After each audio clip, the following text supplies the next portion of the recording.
publisher Hilary Regan, the editors Mike Dean, Philippe Denis, and Mark James, as well as the Dominican Order. We are all welcome. Thank you for coming to celebrate this milestone, a published book of 500 pages, including 70 contributors that created and printed within 8 months from conception to publication this tribute to Albert Nolan. Our proceedings will be blessed by Bishop Malusi Kugwana. We light this candle as a statement of faith. The light of Christ conquers the darkness. We light this candle in recognition of Albert Nolan's faithfulness to the charge of Christ, that we be light and salt. We light this candle as a point of focus for all of us gathered here to convene our minds on the light of Christ that Albert pointed us to in his lifetime. Holy Trinity, fountain of relational love, after whom we are created, and the well of the grace through which we are able to live up to the privilege of your image.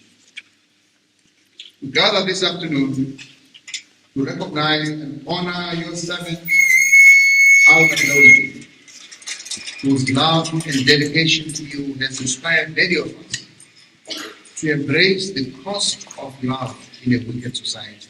Mercifully grant, we pray, that our honoring Albert Nolan may rekindle in our lives the spirituality and drive to commit our days to working for Albert's vision of a society of justice and peace as foundation on your image of love. We ask this in the name of him who said, behold, I am with you to the end of the age, even Jesus Christ who called Albert Nolan to our common discipleship. Amen. Good evening, everyone.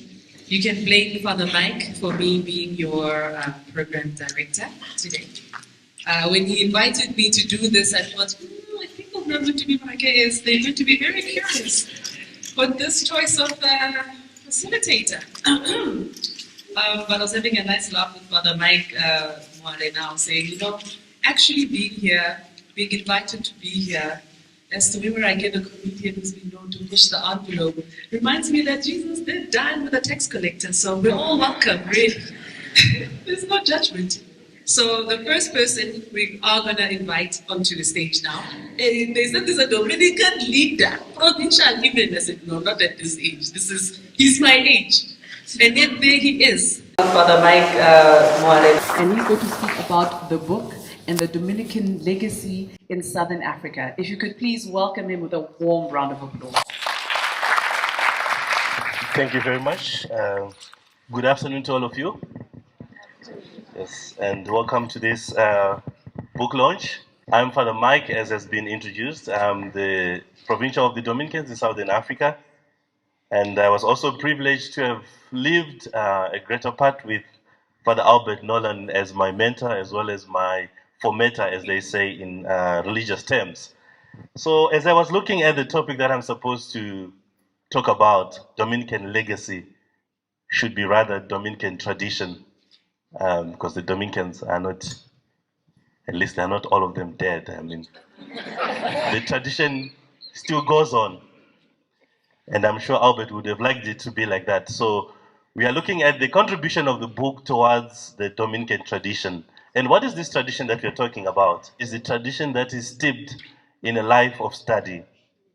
And the book is actually the evidence. It gives the sinews and the flesh to that ideal of living a life of study, assiduous study, and as Dominicans would realize, the search for truth. But that can be just an ideal that is far-fetched somewhere in the clouds. But in this book and in the life of Albert, we do come in contact with that pursuit for the truth, the search for the truth that is not only for any academic accolades as such, but outside of the lecture room, some of them, they struggle. But in Albert, we see somebody who is dedicated, who is able to connect what he studies with the reality of the world, contextual theology at its best. So this is the greatest contribution that we see. And this comes from the Dominican foundation itself, from the time that St. Dominic started the Dominican order. His vision was to have young people go to universities, to go and probe and ask the contemporary questions of his times. And coming from Albert's own namesake, Albert the Great, we see this coming down over the years. And in this part of the world, it had not really somehow taken shape. But with the presence and the work of Albert Nolan, we see this coming into fruition. His life, as I lived with him and I remember, was a life of discipline. If he was writing, he was writing. He didn't want anybody to disturb him. If he was going for his walks, he took his walks. If he was in prayer, he was there in prayer. So you see a life that is always centered on study and discipline.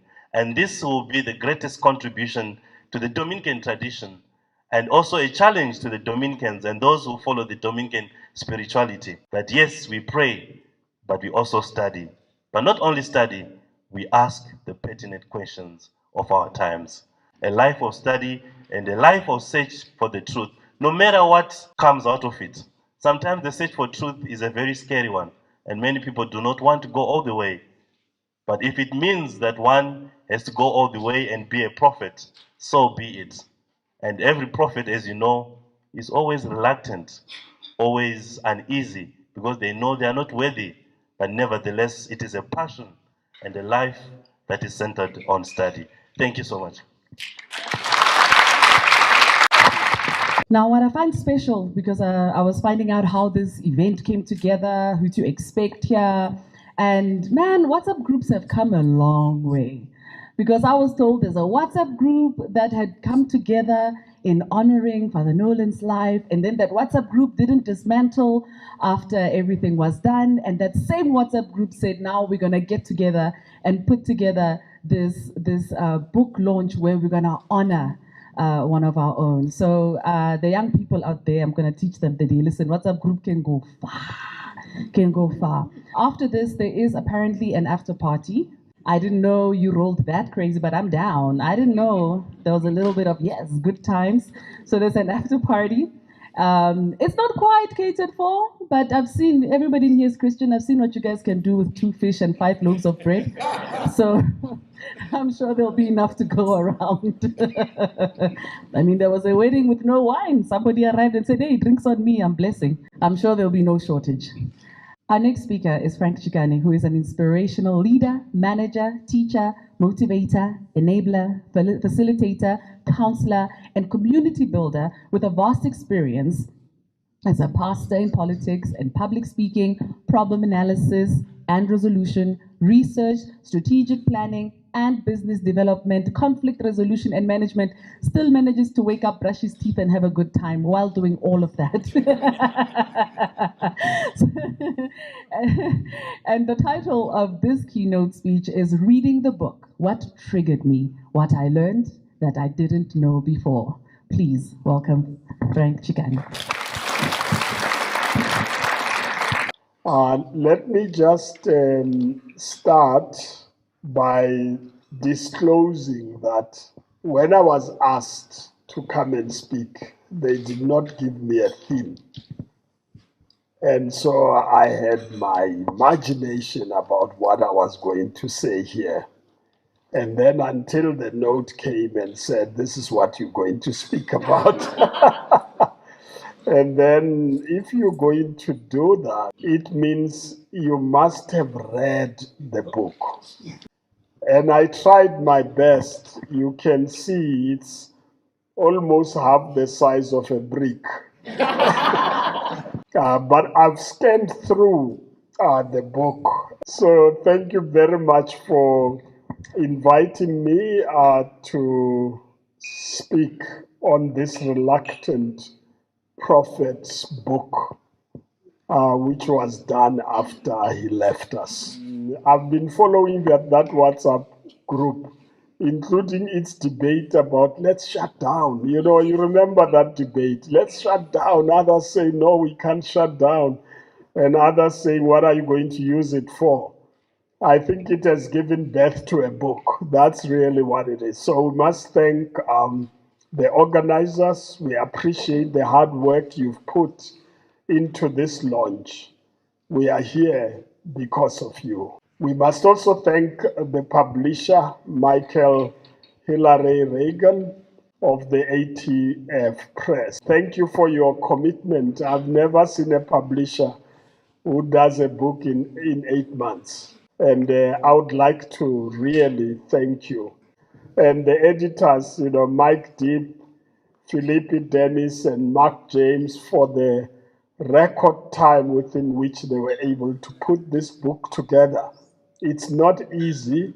The one thing I learned is that they asked too many people to write because they thought many fail. You can almost count that, you know, 50% will not come to the party.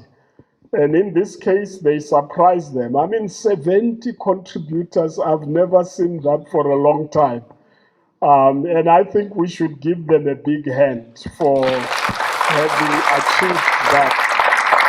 I would like to thank you for this great work. Now, I had to warn the Dominican provincial that I'm going to gossip about him. After the passing away of Father Nolan, we linked up by telephone because it was critical at that moment. I had seen Father Nolan a few months earlier. Indeed, he was frail, and he was still quite clear in his brain. And we debated about South Africa. And as you know, my pain about South Africa is that it is not what we fought for. And for those who paid a price, it is very painful to see it. And so my last meeting with him was about that matter. I had to say to him, like I said to Archbishop Desmond Tutu, I also visited him, and we sat there, and he was really stressed about what's happening in South Africa. I said, please don't stress about it. Those who are still able to do something will take care of it, because you can't do anything about it. And I said the same to my brother, Albert Nolan. Please don't stress about, because you can't do anything about it. You know, you reach a stage where you can't do anything about it.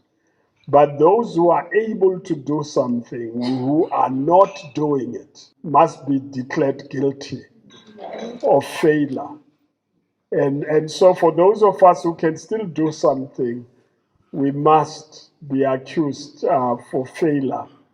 And I've talked about Sister Bennett in this context as well. So in our conversation, it was, what are we going to do about the passing away of Albert Nolan? What are we going to do to honor him? What about memorial services? And as he was talking out to me about it, I remember after you talked to me, sir, I thought, what am I going to do about all these things I'm doing that are taking me away from doing normal things? You know, what am I going to do? And I am pleased that there are friends here, there are brothers and sisters, there are comrades who took the matter up together with the provincial and other people to make sure that we give our brother a good send-off, which he deserved. And I think we can thank all those people who did this hard work, which led to this book. And then, of course, there was a story about what are we going to do with all these lovely tributes. You know, some of the tributes were extraordinary. I mean, it was like, you can't just lose it in a WhatsApp. This WhatsApp, you know, cancels itself and disappears with the messages. What are we going to do about it? And as you know, the Dominican provincial knows that I gave up because I knew I could not do it. You know, when you can't do something, don't try it. Don't promise and fail. When I can't, I say so. And I'm pleased that there are disciples of Albert Nolan here who did a fantastic job.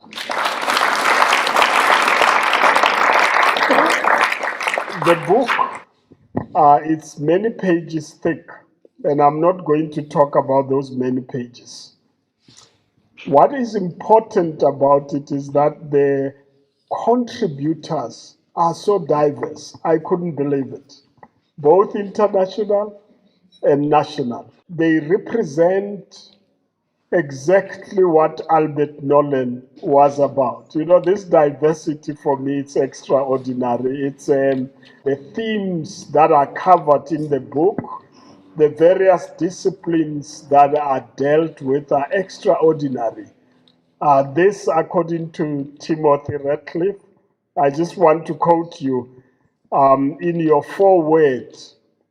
He says that this diversity is a reflection of the extent to which Albert Nolan impacted on our lives and our communities and the people we worked with. Mike Deep continues on the same theme by saying that the diversity provides a rich kaleidoscope of Albert, the brother. He calls him the Dominican preacher, the priest, the chaplain, the pastor, the mentor, the theologian, the intellectual, the political activist, and a friend. Albert Nolan was a humble servant of God. I think all of us agree. If you went into this room, you'll miss it. Yeah, you'll not even notice his presence. I didn't even know he had a PhD for a long time. Those who worked with us in the institute, it took some time to actually say, hey, you've got a PhD, man. Yes. You know, it's he didn't even impose himself on you. He was a servant of God, but his impact was extraordinary. He entered every situation and context with a desire to listen before he talks. And I can see the colleagues who were with us in the Institute for Contextual Theology here. He entered every situation and he listens, he takes stock before he speaks. And then he accompanies you before he even announces his background, and he accompanies you. So he learns about you as you learn from him. And he builds a true form of solidarity. You know, the type of solidarity which makes you to be ready to die for your brother. I mean, he enriched us, those who worked with him. In our imperfections, we also enriched him. You know, I remember him going with us to Soweto, into, Ipelecheng and other places. And this white man who walks around with his black guys and they go to hide in a place. He was actually, he couldn't hide his whiteness, unfortunately. So people noticed that he was there. But I just want to say about this book in particular, and when I scanned through it, it taught me a lesson that you can never so say you know a person. Yeah, you can never say that. You know a person. You know, during the struggle, we used to work within a context of needs to know basis. You didn't ask too many questions. If you are told you must be at that corner at this time, during those old days, if you missed it, you were dead. There was no GPS. No, there was no GPS. You had to find the place. But if you missed it, you were dead. Or if you missed it, somebody was going to die. You know, I have a brother, the last born in my family, who they missed each other with his comrade, and then he arrived in a place and an explosion happened and he died. You know what I'm talking, just missing it. You could miss death, or it can lead to somebody's death. That's how serious it was during that time. So it was needs to know. So we didn't ask too many questions. You asked less questions to be able to do that. But now with this book, there's the need to know more about Albert Nolan that we did not know. And I must tell you, I mean, when I went through it, this Albert Nolan I know, I never asked that he was born in the Western Cape. I mean, and then he ends up in Stellenbosch. I never asked all those questions. They were not relevant. But when you read this book, you know what formed him and where he comes from. And then the student chaplains, I met his students and disciples as we worked together. But I didn't know as much as it's in those articles. It's just, I wished I knew all of it before.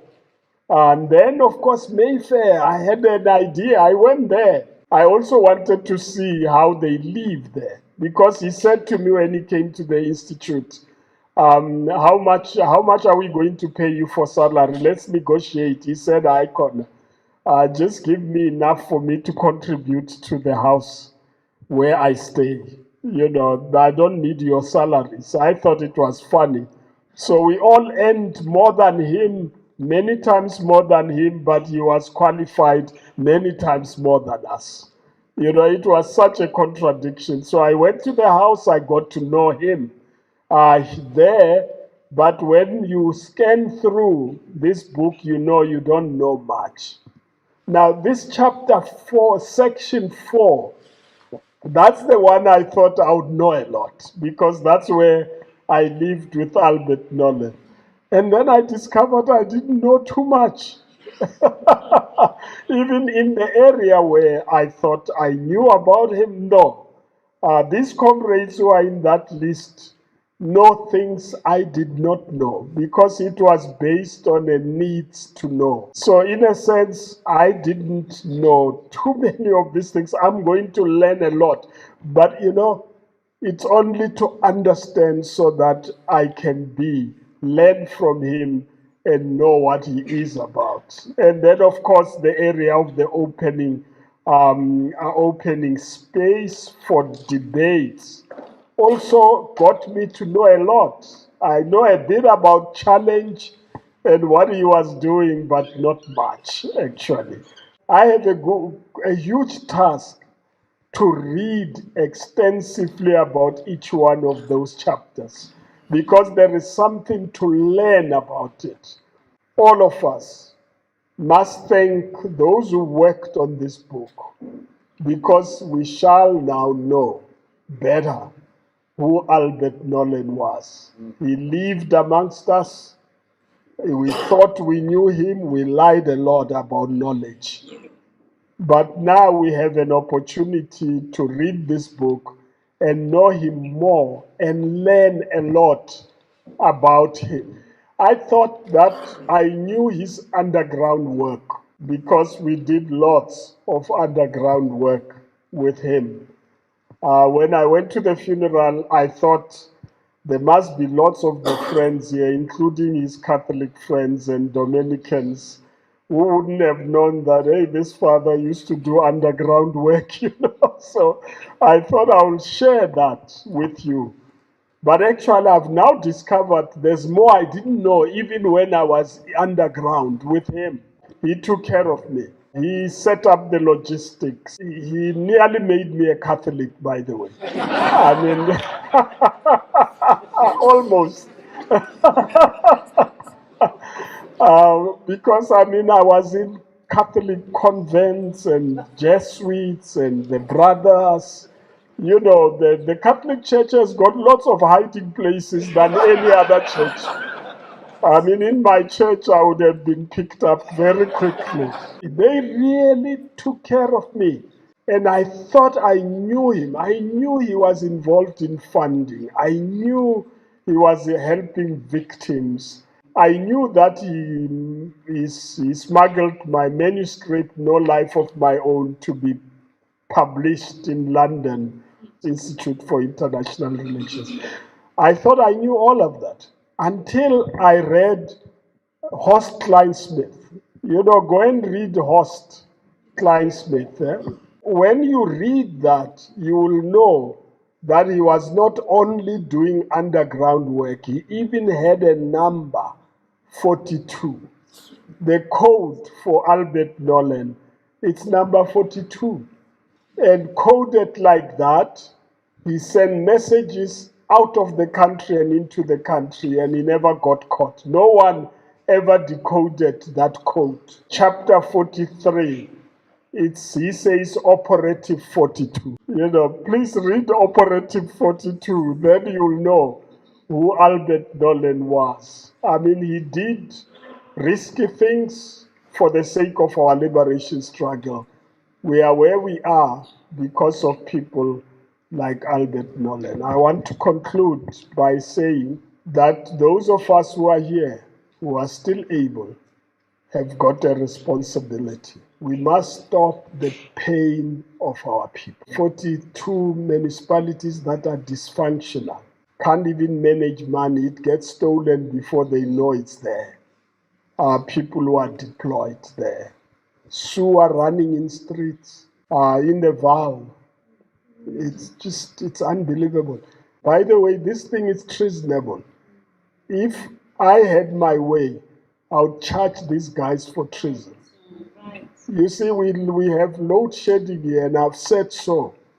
And the technician said to me, and I'm sitting down now, if you hold politicians and criminals constant, if you are doing mathematics, just make these politicians A and B, which is constant, control it. We will get you power in 6 months. We'll do it. These criminals, they sit in Sentin here. They stay in very expensive houses here. And they are keeping us in the dark, not because we can't have power, but they make sure you don't have power, so they make billions. And we started a campaign the beginning of this year, and some of us made lots of noise. Even the Reiter's book helped. I haven't read it, but said about the Reiters. If he asked for advice for me, I would say leave the communists and the comrades in your interview. Then the story would have been handled better. You know what I'm talking about? I think he messed it up by mixing it with comrades, and now if I call you comrade, it means I'm out of his books. But I think the pressure, watch my words, if we displace the criminals in Witbank and they have no access to the power stations, we'll have our power. We'll have our power. Because it's deliberately caused to be what it is. And it's treasonable. I think people should be charged for treason. Those of us who are quiet and do nothing and are afraid are party to this pain of our people. We can't let people to be rich at the expense of the people.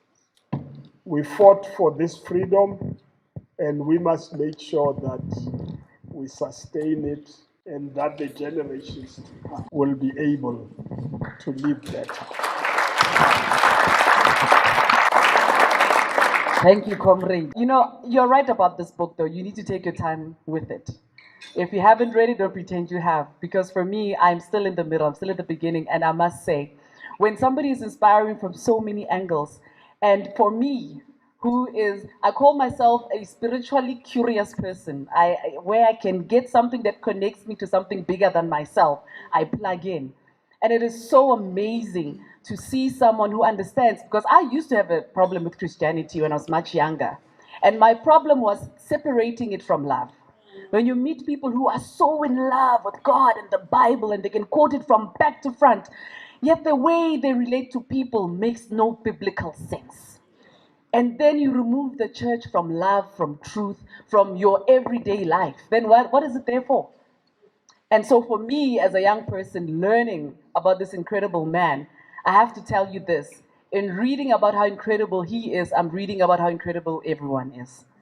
I'm seeing the power of Ubuntu. I'm seeing the power of Mabohonku Atebana. It is a saying in Setswana, which roughly translated means more hands together make it work. And so for me, that's just my 2 cents on your right. This book, you must sit with it. Don't think you know. Read again. And now we're going to hear from the CEO of ATF Press, the publisher who took on that mammoth task of publishing this book.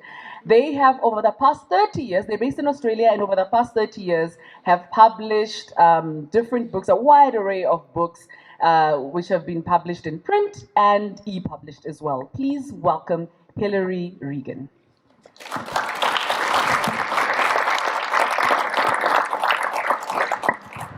Thank you for that welcome, and thank you all for coming to this celebration. Book launches are always important as celebration and closure of a job well done. So today is a celebration and closure of a project over many months in the making. I have 3 things to say, and they're all interrelated. The background to this book. Second, the importance of publishing, and third, some thank yous. So to the background of the book. ATF Press, as we've just heard, has been working for close on 30 years as an independent Australian publisher. We publish books in print and in EPUB, and do books in a variety of languages other than English. And most years, we have some books being translated into English and books into other languages. We started off solely as a religious publisher 30 years ago, but about 15 years ago, we diversified so that we now do different types of books, which we have in different imprints or names, divisions, like ATF Children's, ATF Space, ATF Theology, and now ATF Africa.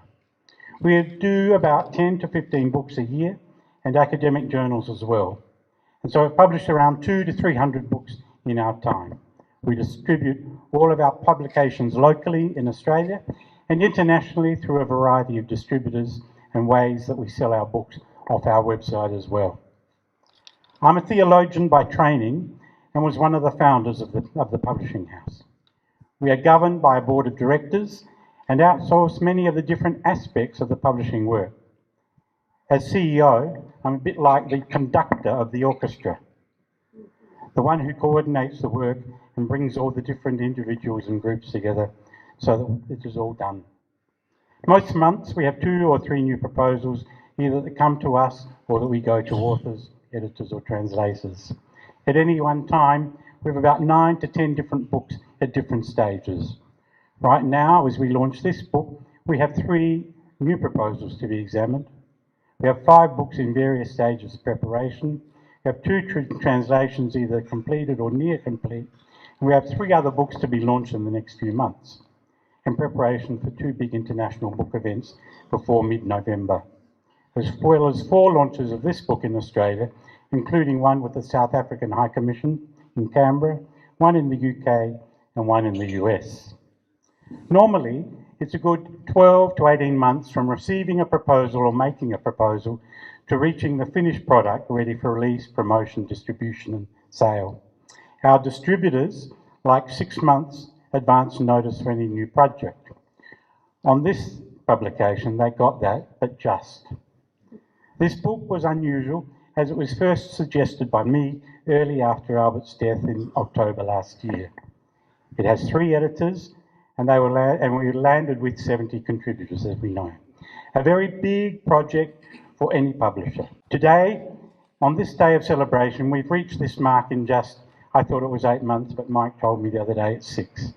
Quite a reason for celebration for the 12 different people involved in some way in this project. I, along with the 3 editors who are in this room, as well as our partner for sales and distribution in Southern Africa, which means there are 7 others outside of this room involved. They're in Australia, they're in Asia, they're in the UK and the US. Shortly after Albert died, I suggested to Mike Deeb, who I've worked with on another project some years ago, and with whom we have a number of mutual friends through the YCS movement, that we should do a book in honour of Albert. Doing such a book would be a big job, but an important way of honouring the many aspects of Albert's life and work. He, needless to say, was reluctant, especially when I spoke of my timeline to do this. I argued that a book like this needs to come out sooner rather than later, as part of the process of the grieving and honouring a life so well lived. So we came up with a book which took some thinking of who should be invited to write and where the themes and areas of Albert's life should be covered. My thanks to Mike and his editors for that work. I certainly did not have many of the contacts of those who should contribute. For me, the initial list was staggering in the number and range. And without Mike's work, of the knowledge and the contacts he had to whom to invite with the breadth and depth of this book, it would not have been possible. As I'm sure Mike will explain, the editors wanted the book to look at many aspects of Albert's life, from his family life, early life, his life at study, life as a Dominican, life with his brothers and his sisters in the order, his involvement with those in formation, etc., etc. It's quite a list. Many aspects of a life so well lived to be covered by so many different people and not all living in this country or indeed in Africa. I made a few suggestions here and there and took responsibility for the publishing decisions, working on timelines, deadlines. A process began, which Mike will detail in greater depth, of inviting and engaging with the possible contributors. As I'm sure he will explain, none of us realised so many people would accept that invitation. The process involved a constant, often daily, round of communication with the editors, responding to questions, clarifications, suggestions, seeking possibilities by WhatsApp, email and phone calls between the editors and myself from January onwards, and there in more recent months between myself and our partner at ATF Press. These communications often, at least on my end, did not keep to regular business hours because of the time difference between here and Australia. In all of this, some things did not happen, others did. Some possible contributors declined, others and other ideas came on board late in the day. So what we have today is a result of much hard work, with some pretty well full-time work of long hours over those last 6 months by Mike, Mark and Felipe. Every publishing project has its own momentum. Each always has its own challenges, problems to solve, etc. There's never a dull moment in publishing. It's always a constantly moving, exciting and very creative and fulfilling work.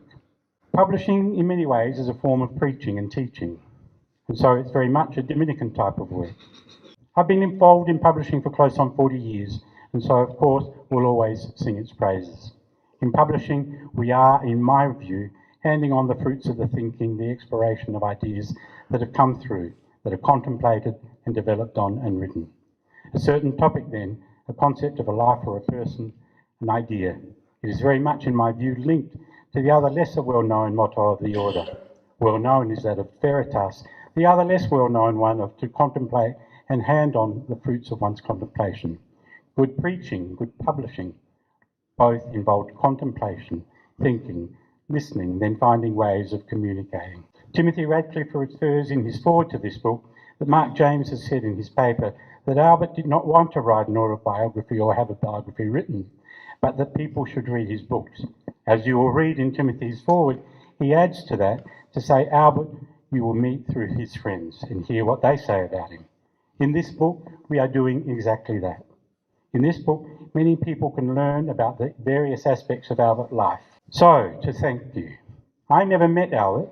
I grew up a member of the YCS and the University Catholic Student Movement in Australia, where we read Jesus Before Christianity. I corresponded with Albert in the early 1980s on a number of matters to do with his books. In recent times, I spoke with him on the phone when he was in Marion House, as I was wanting to get a better understanding of the link between his writings and his involvement with the YCS and other student movements. The project is now being achieved by what is being published in this book and other publications that will come out. Albert had already contributed to one of our books published in 2007 on Dominican education. So, my thanks and appreciation on behalf of the board of ATF Press go to many people. First, of course, to Albert for his life, for his work and writing, to Albert's family, Many thanks to the Dominican Order, and in particular the Dominican Vice Province in Southern Africa, of which he was a beloved brother, both here and internationally. My great thanks to Mike Deeb, to Philippe Denise, and to Mark James for their continuous and enormous amount of work in their job as editors in working on the concept of the book, contacting and liaising with the contributors. They are here with us today, and I would like to acknowledge that role. Mike, for first accepting this challenge and then bringing the other two on board.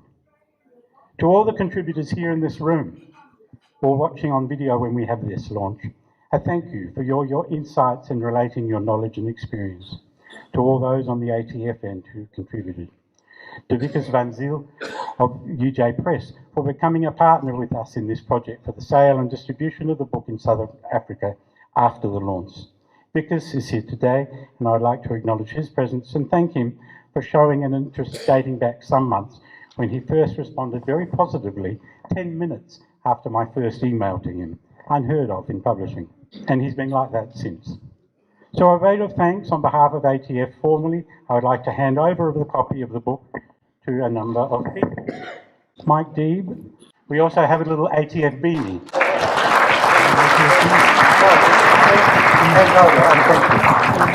Thank you all for coming. I hope you enjoy this afternoon, and I will end.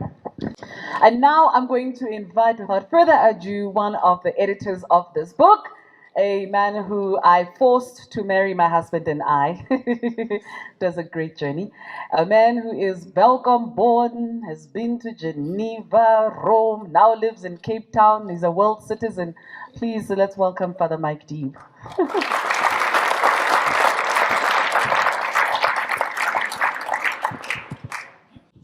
Before I start, I think I'd like my two co-editors to come and join me up here.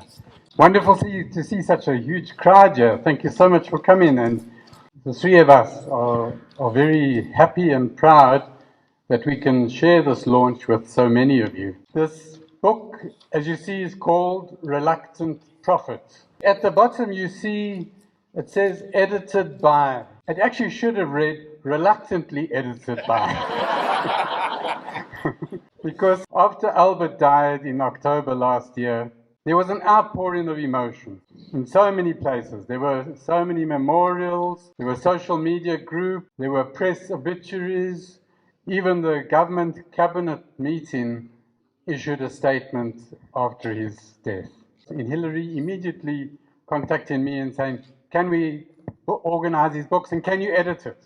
And I said, no. I was very busy. I was busy with my own, a huge project of my own. I didn't have time. So I said, but try some others, Dominicans and other people who maybe can do it. And I even pointed to people like Mark and Philippe and a few others. And I said, they may be better qualified to do this. Hillary came back to me and said he approached all of them and they all said no. He came back and said, can you maybe just help me to get a whole lot of addresses and then I'll write to them and organize it myself, he said of himself. That was a difficult one for me to say no to.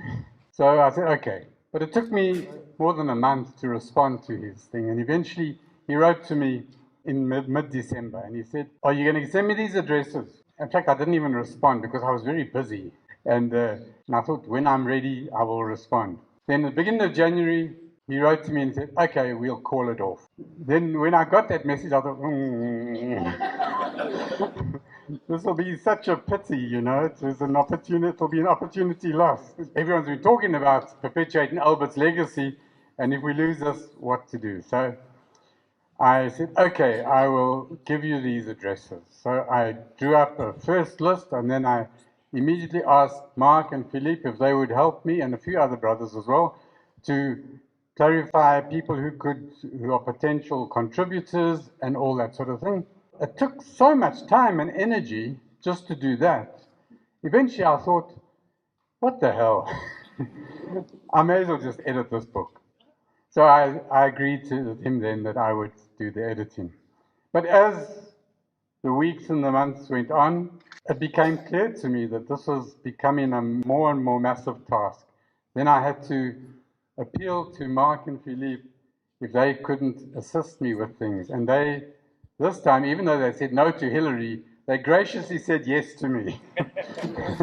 I was so grateful for that, because ever since then, we have been working very closely as a team.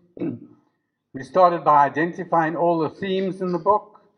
We identified all the potential contributors. We met for a few days to structure the book.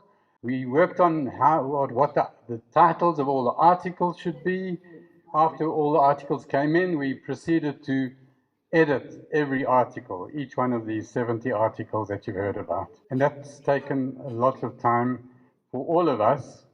For me, it's been a full-time job for the last 5 months, and then eventually 6 months, just for the organizing these launches.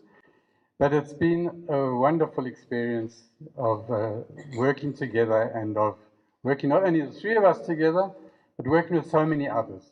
I must make special mention here of Terence Creamer, who's also with us today, who really helped enormously. Can you just stand up, Terence? There he is there. Thank you. Terence helped us a lot in organizing a lot of the articles, and so we're very grateful for his contribution as well. As has been said, we cast the net very wide. We asked about 90 or 100 people. We didn't expect everyone to accept. In fact, very few declined. Only about 8 or 10 people declined. We were left with a bit of a problem, because I was thinking we were going to have a book of about 300 pages. But anyway, with everyone having accepted, we graciously welcomed all that people sent us. Unfortunately, there were many people who felt left out, and they were disappointed that they weren't asked to write articles. I knew when we were doing this that there would be such cases, but at some point we just had to stop. My deep apologies to all those who could have added so much value to this book, but unfortunately, I'm sure a 1,000-page book wouldn't have gone down so well. So, as has been said, there are so many different genres in this book, and I think that's what's an interesting thing about it. And people from so many different backgrounds and religious and non-religious experiences adds great value to anyone wanting a diversity. And I must thank all of the contributors. Each of you have been wonderful in this process. And I want to thank you especially for your patience. For many of you, I badgered you. I know that some of you had to rewrite things. Some of you had to come back 4, 5, sometimes 10 times to rework some of the things.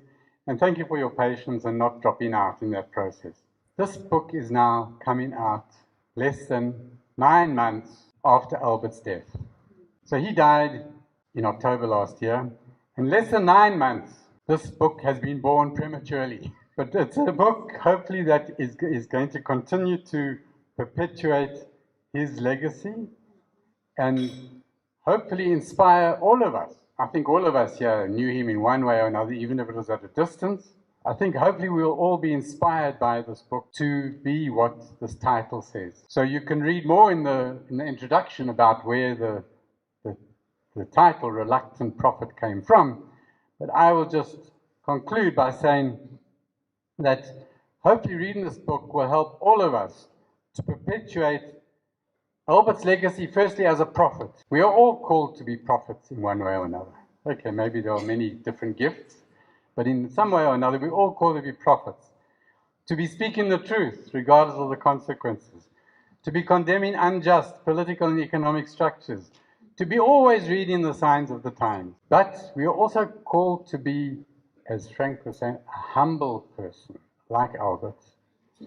Part of his reluctance was his humility. Whenever we think of a prophet, often we think about someone who's quite serious and quite grumpy at times, maybe, or someone who's quite aggressive and abrasive. But Albert, he was always so joyful.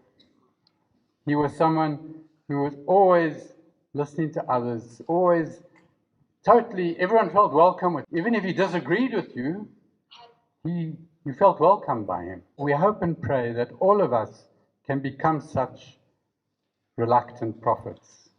Not there just for ourselves, but for God's project. So that we can all become more joyful. That all become able to make others, and even those who disagree with us, to feel at home with us. So thank you and God bless.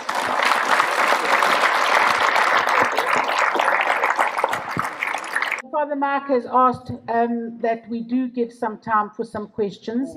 I hope you're not listening for your glass of wine and those divine pies. It's more of a comment. We know what it means to be committed to liberation and emancipation of people. But I've got a concern. Where are the feminist voices? I do not doubt that this has been a great project. But where are the young people? Where are the black faces? Where are the women? We need to see women participating.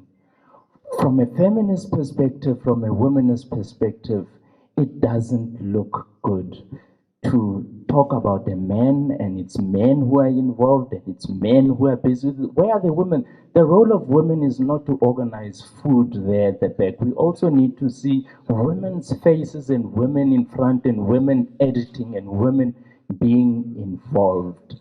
Thank you very much. Thank you. But much like Father Nolan, us women are not chasing accolades and shine. We're doing it. We know we're running things. Am I correct, ladies? We know we've got this. That's why it happened. We were the ones holding up their back, supporting them. We are the neck that tells the head where to look. Mike spoke about the sort of the evolution of the book from the WhatsApp group and everything else. But consistently within that particular group when it started, there had been a call for action in terms of probably the current situation that is there and sort of situation that we're finding ourselves, that the prophecies that we've been speaking for, what is the Christian duty within the current situation that we're finding ourselves. So probably the question or the comment then would relate to where to from here. Given that the book probably fully encapsulates the life of Father Albert as a prophet, but also as an activist. And probably as Reverend Frank had said that we fully never understood who Albert was. Now that we're getting much more of a deeper, in-depth look as to what the life of Albert meant, what is it then that probably we're going to carry through to sort of make sure that the legacy doesn't, it's a living memory. It's a tradition that continues, as probably the other Mike had said, that this should not be a tombstone, if one has to put it that way, but rather a book of action. Maybe some kind of a new Kairos, if at all we wanted to talk to it in and about it. And probably it's to ask all of us, how do we bring this into life, into action, beyond just memorialization and everything like that. But yeah, that is the thing. But thanks, Mike and Mark and Philip for it's an assiduous work that you've done. I wouldn't have done it. But thank you very much. Many people have raised that same question, as Tiamo says, in the book and even outside of, in the group, the WhatsApp group, and in outside of it. I think that it's an important thing, and people have been talking about it ever since Albert's death. I've had I don't know how many conversations with how many people about this precise question. And I think that this book hopefully has perpetuated to some extent this conversation, and in reading it and in distributing it and engaging more and more people in it, hopefully it will continue to spark that. But I think for something to go forward, it needs some initiative. So it's a question of who will initiate what. There are already many things going on. Many of the people in this room have already initiated many things. So it's not as though nothing is happening. If we wanted to particularly focus on something like Albert, so I think that in time, hopefully, something will be clearer as we continue the conversation. The real need about how Albert's legacy can impact or affect us, hopefully that will emerge. And I'm confident maybe in the next months this will take place. Thank you. Thank you, Father Mike. We look forward to the announcement of the foundation being launched. We worked with Father Mike in the 80s as students, the Student Union for Christian Action, Concerned Evangelicals, and that group of people that are closer to Reverend Chikane. And we got introduced to the Institute for Contextual Theology, learned about the importance of balancing ideology and theology. And then my question is specifically to Reverend Chikane. Where can we get this intellectual leadership to guide the next phase of our struggle to balance this issue of theology and ideology? Because there are two things that, in my view, are very deficient in our discourse going forward. And as a result, the issues of ethics, corruptions, and so on are actually going uncontrolled. I just wanted to get the Reverend's comment on that. Thank you. I hate answering a question like this, actually, because I don't think it's some of us who should say what should happen. I nearly almost, as they were asking the question, Bishop Mokhotu, I nearly said they must ask you to answer that question because you had organized people to talk about Kairos and what needs to be done and all that. There are a number of people here who have done that. But you know, I feel that something is missing, maybe of what Albert Nolan did. You know, the disciples, he was older than us. He is 7 years younger than my mother, so he could have been my father. But he worked with us in a way that produced young disciples. You know, the young students, Catholic students, etc., YCS, and etc. Most of the people who are sitting here would have come from that experience, but he didn't prescribe to us. People forget that when we got involved, we were young actually. Yeah, we were very young. That's why I look like I'm not getting old, because I worked with old people and I'm still here and they are gone. You know what I'm talking about? So, but we were young. I mean, yeah, my first detention, I was 27.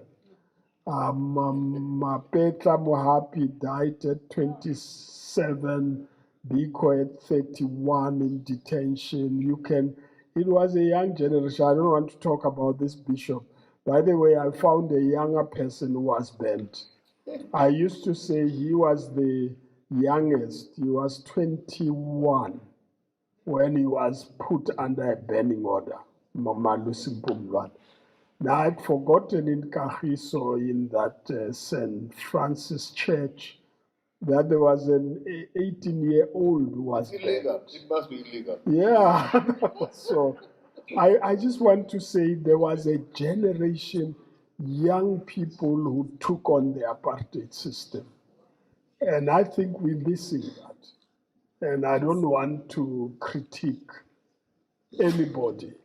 We are partly responsible because you need the Albert Nolans who would help to generate that spirit. When I was asked to be in the Institute for Contextual Theology, I was detained before I came, and then they helped my wife when I was in detention. Before I was staff, I became staff and were charged for treason. It was like a war zone.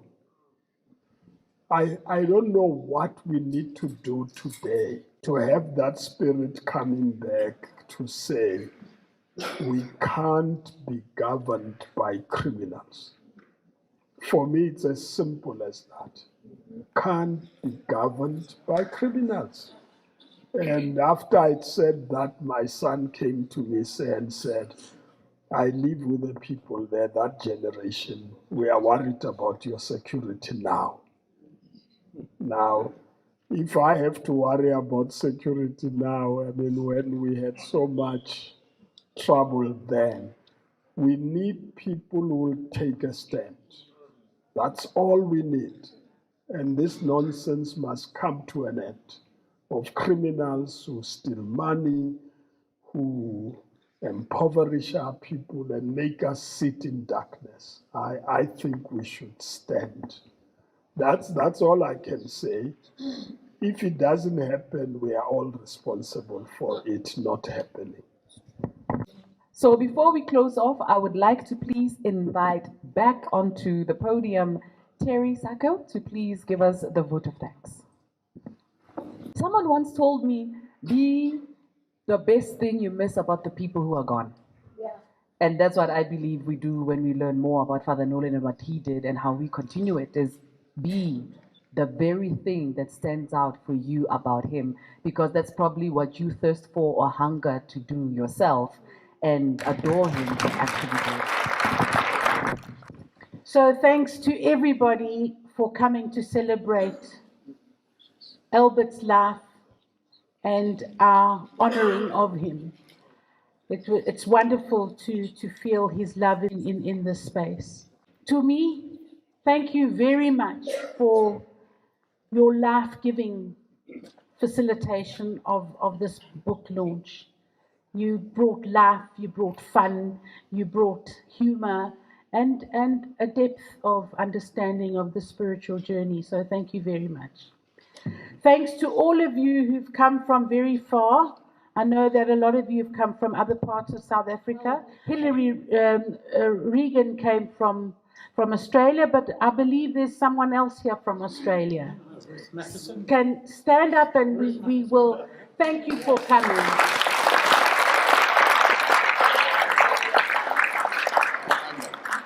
Would like to call on Sis Maria to have a final blessing and then blow out the candle.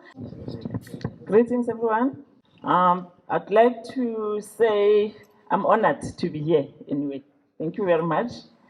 I'm working for the Dominicans in Mondio, and I've worked with Father Albert for, I think, for about 10 years. Father Albert, knowing him, was a very down-to-earth person. Even if you have done something wrong, he'll call you to order and say, you stop, don't do this. But very politely. Yeah, I'd like to say, may his soul continue to rest in peace. You can stand up for the prayer. I'm going to say it in my language. Thank you very much. Amen.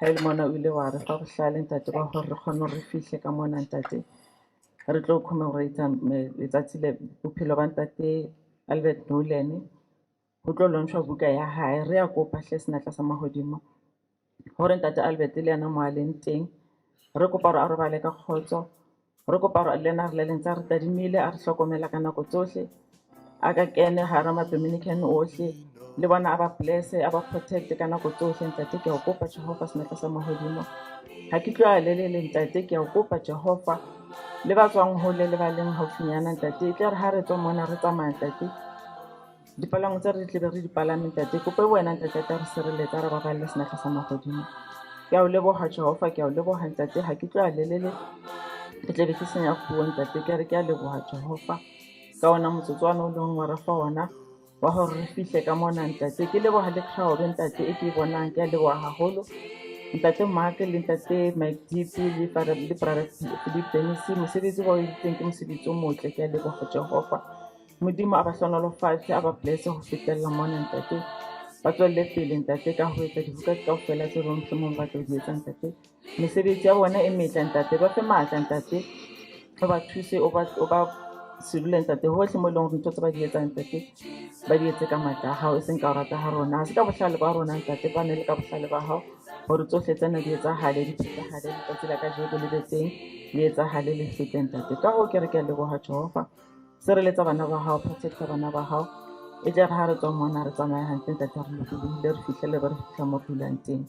I praise you and I love you and I adore you in Jesus' name, amen. Now we say faith, free of doubt, strong in faith, free of doubt. Tell all men the joyful gospel. Hallelujah, Elotalona, Itabileka ofela. Hallelujah, Elotalona, Itabileka.